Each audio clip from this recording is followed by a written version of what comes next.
Good evening and welcome to a very rainy Central Florida. I'm Dr. Carmen McGuinness and welcome to my channel. Excuse me. This evening I'd like to talk about common emerges when I work with clients who've retained me to help them break a pattern of repeated trauma with a narcissist or otherwise toxic partner. Now, that was a mouthful, so let me unpack the statement first from the inside out. But first, I should add one thing. This talk is part of a larger series on variables that lead to repeated involvement in toxic relationships. The first in this series was titled Parentification, Childhood Interrupted. And although there's no particular order to the series, and I think there's one other in the series so far, I'm going to add links. So I'll add one here and one in just a few slides. So back to unpacking my opening mouthful. A common theme that I see emerging when I work with clients who've retained me to help them break a pattern of repeated trauma with narcissistic or otherwise toxic partners is a core belief that misguides them into and keeps them locked in the relationship. So taking yet another step back in my unpacking, yes, there are many people who find themselves repeating the same relationship with different partners over and over again.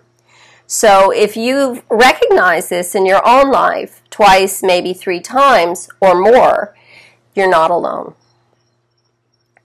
Now, when I say the same relationship over and over again, I don't mean that your partners have to be, say, an alcoholic every time, or depressed every time, or cheat on you every time, or more interested in sports with every partner. What I mean is that each of these partners was in some way emotionally unavailable. Each had a pattern of behavior that kept a wall between you and him or her.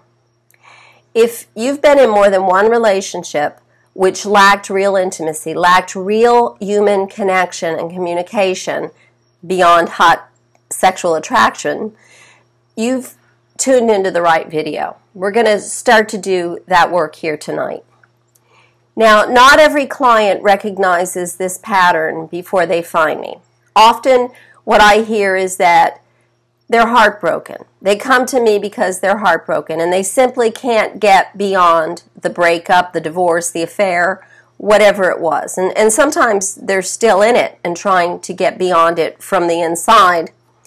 And if they're very fortunate, if we're fortunate, we catch it before it becomes a pattern, not after it's become a pattern, not after there's a second and a third, but often as we begin our work and we start to unpack their history, we find that the thing they can't get over, the heartbreak, is actually a repeating pattern. Twice, sometimes 3 times, sometimes more often. And as we begin to explore that pattern, the misleading core belief, their misleading core belief, emerges. The core belief isn't exactly the same for everyone who finds themselves repeating toxic relationships, but it is similar in a few ways. Number 1, it's self-defeating. In other words, it makes their life harder and it's often almost impossible to accomplish whatever the belief drives them to do. It's self-defeating. Number 2, it results from some kind of unresolved trauma. Something went wrong that left them injured in some way. And number 3, the trauma is often in childhood. Now, I'm not talking necessarily about child abuse, although that does happen too, and we don't want to discount in any way that that is a possibility and that that is very, very sad. But more often, this trauma is about a child's misinterpretation of an adult's meaning, and sometimes it's a well-intentioned meaning, and the adult's inability to correct his or her meaning and give the child what he or she needs.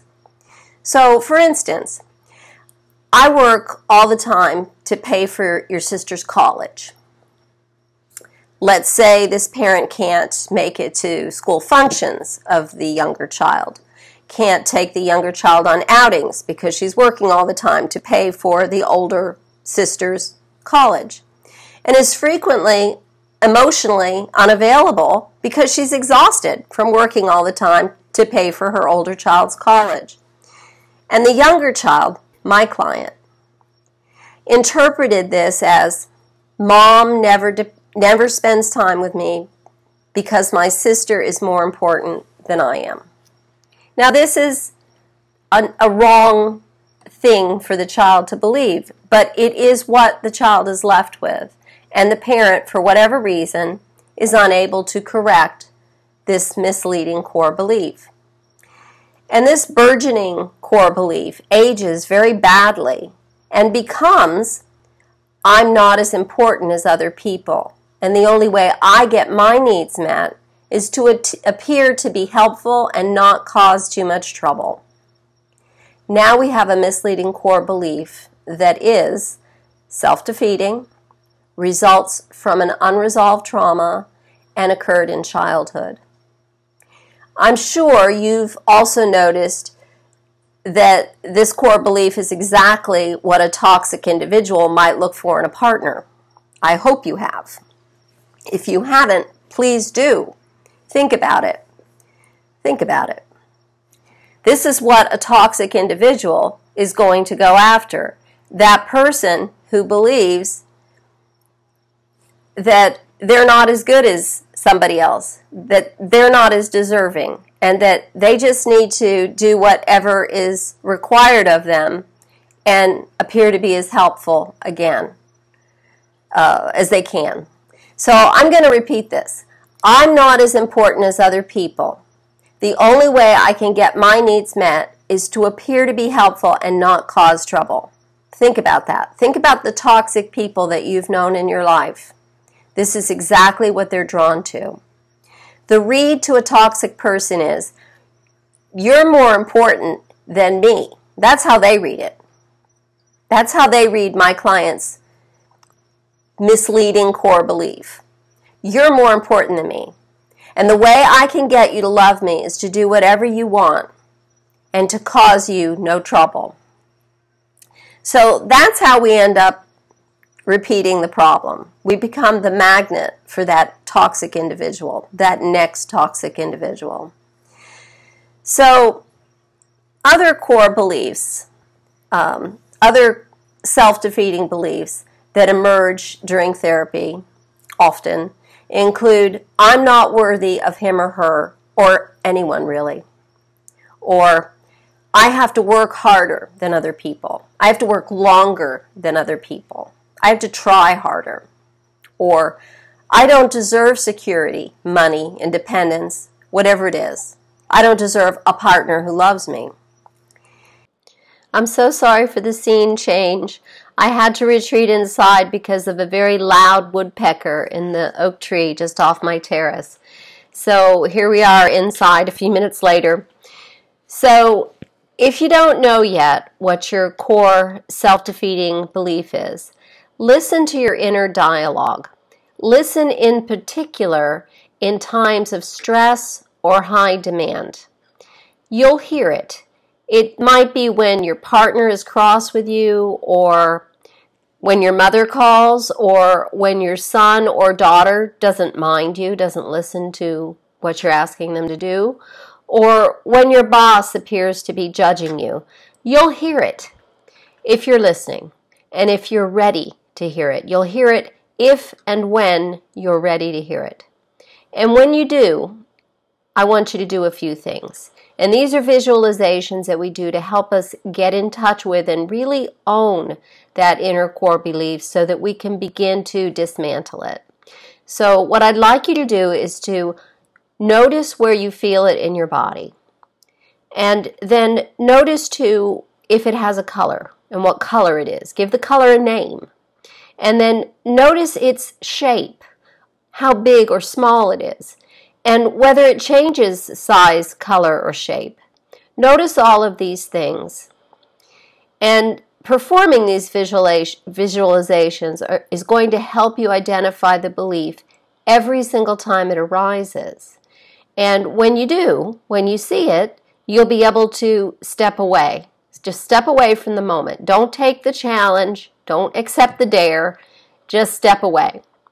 But don't push it down either. Don't ignore it. Don't try to ignore it, because it really cannot be ignored. It will just keep rearing its head until you're in a new toxic relationship. Indeed, pushing it down might even serve to bury it, and in the dark, it might begin to grow.